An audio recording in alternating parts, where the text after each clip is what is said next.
guys, welcome to my channel. My name's Arnaldo and this is Articulture. Today I have for you my concrete planter tutorial. I have a few examples of them here for you, but I do want to start out with showing you the silicone mold that I used to create the concrete tiles in my geometric desertscape video, and if you haven't seen that, definitely see that. And again, I just mixed different pigments, which I will show you, different pigments to create the different tones. And so yeah, they have different styles available for you on Etsy and also on Amazon. So let's see, what should I start with first? So the most important thing is choosing your mold and choosing what you're going to use to create your mold. We're obviously going to start it with a simple design for you, and then you guys can get creative. These are examples of some planters that I've made, and these are custom made molds that I've had for myself, that I have made for myself.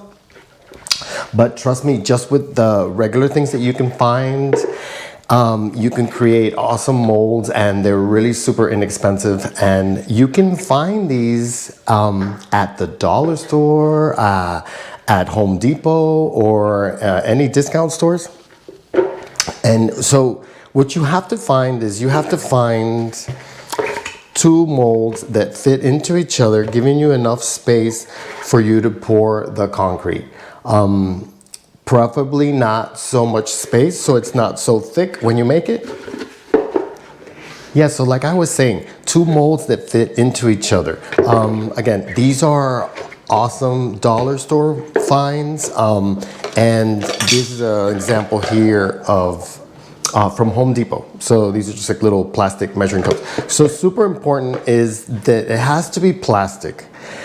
It has to be plastic so that the concrete will just pop out once you've made your planter. So I'll go through the steps for you. I'll show you everything that you need, and then I will actually make one with you guys so that you can see the process. Okay, so once you have found your mold, just want to say the dollar store is your best friend. The dollar store has almost everything that you need.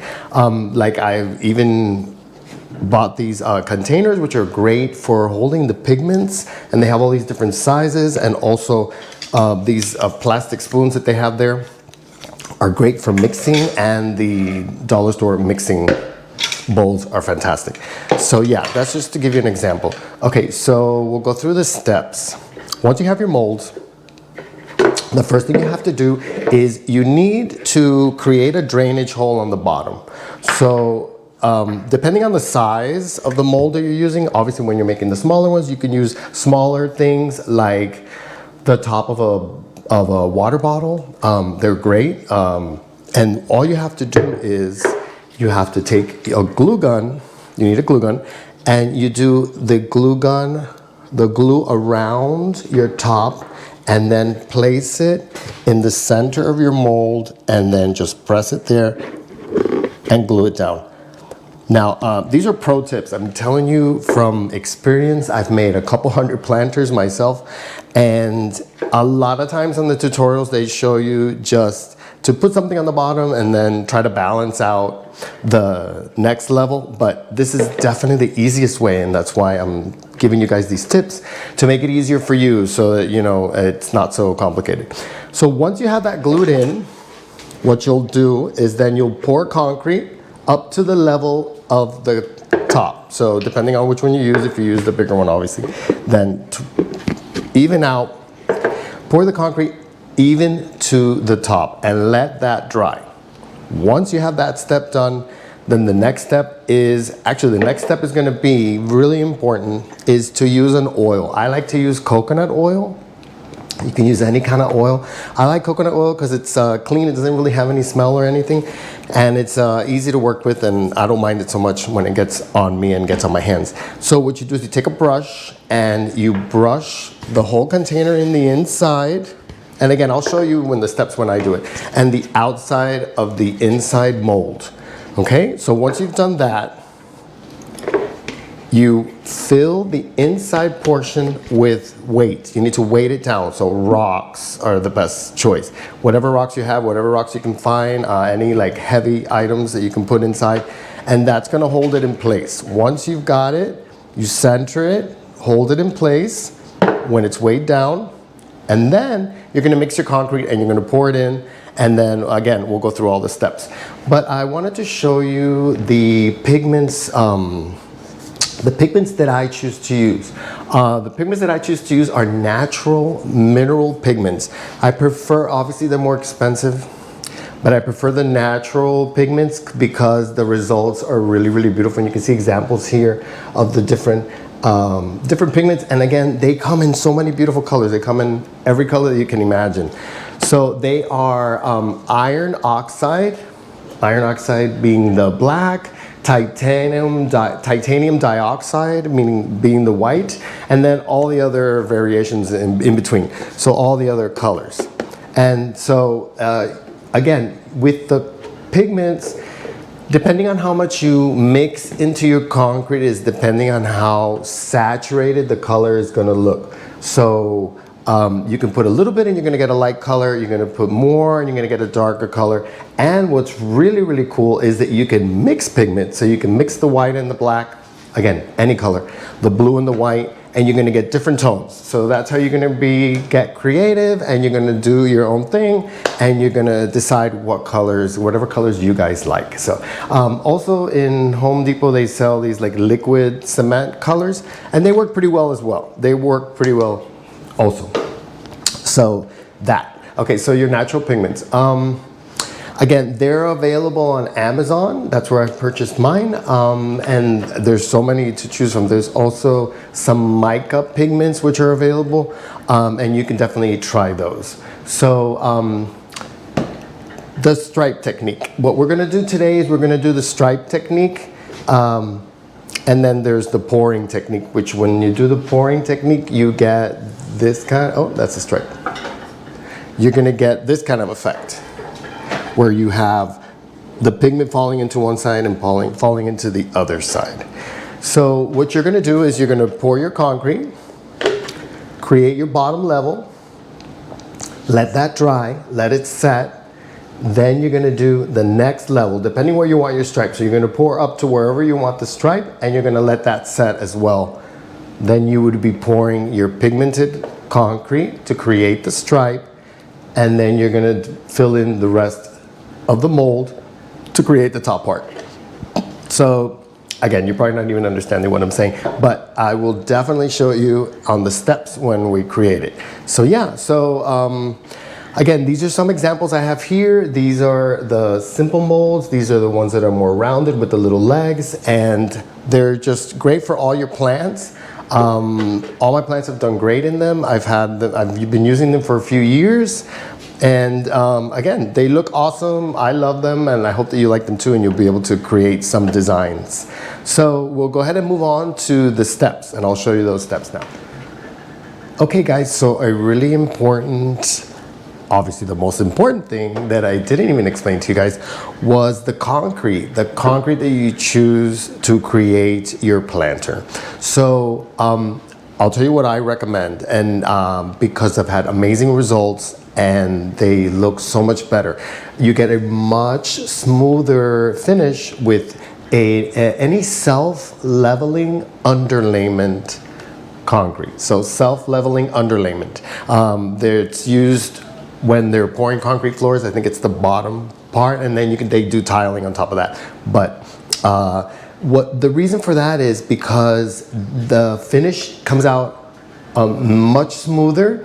It's super fast drying. So other concretes you would have to wait like overnight, and with that, I'm telling you, in like an hour, a couple hours, you could probably already be ready to do the next level. And that's great when you're creating multi-level concrete planters. You definitely want it to dry as fast as possible so you can move on to the next level, to the next step. So, and also These self-leveling underlayment concretes have a polymer in it, so it's not just the regular concrete. It has a polymer in it that makes it a lot stronger, so that also is a great thing for making your planters. And also they don't have all that gritty sand, and it doesn't end up with such a rough texture. Although if the rough texture is something that you like, which I don't mind it sometimes, then definitely try all the different, there's so many different types, so many different brands out there, and that's why I'm not even going to tell you a brand, because it depends on what's available in your area. But definitely, so you have fun with that and you try different concretes. And then once you're done, you're going to sand the top, and then what the last thing that you're going to use, you're going to need a sealer. So you need a concrete sealer. Also, there are so many different types. Bear at Home Depot has a concrete sealer. It's a protector and waterproofer. But again, there are many types. I have great results with that also, because that way, if you have them outside, even if you have them inside, because there's obviously they're gonna be getting wet inside. It just seals it, and it gives it a little bit of a shine to it. It gives it a much more cleaner look. And actually, with this type of concrete, it's almost like if it's a clay, like if you've worked with a clay, like if you've done ceramics. So it gives it like a ceramic finish, which I really appreciate. So, okay, so I think that we're gonna go ahead and move on to actually making a planter, your first planter. Awesome, so we'll see you in a bit.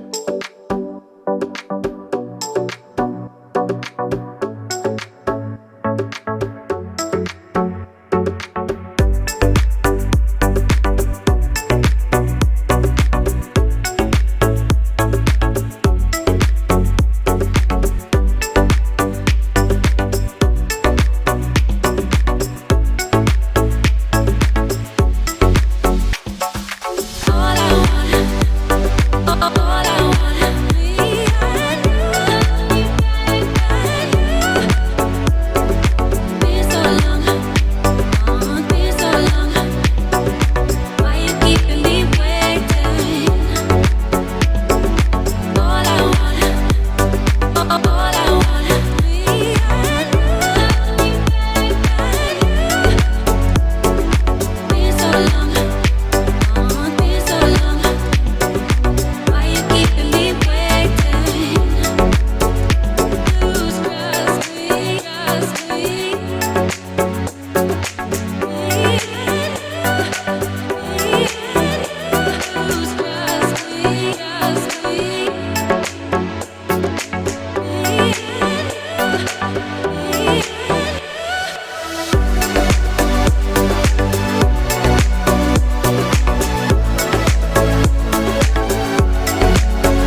Okay guys, so now you understand the process of creating your own concrete planter.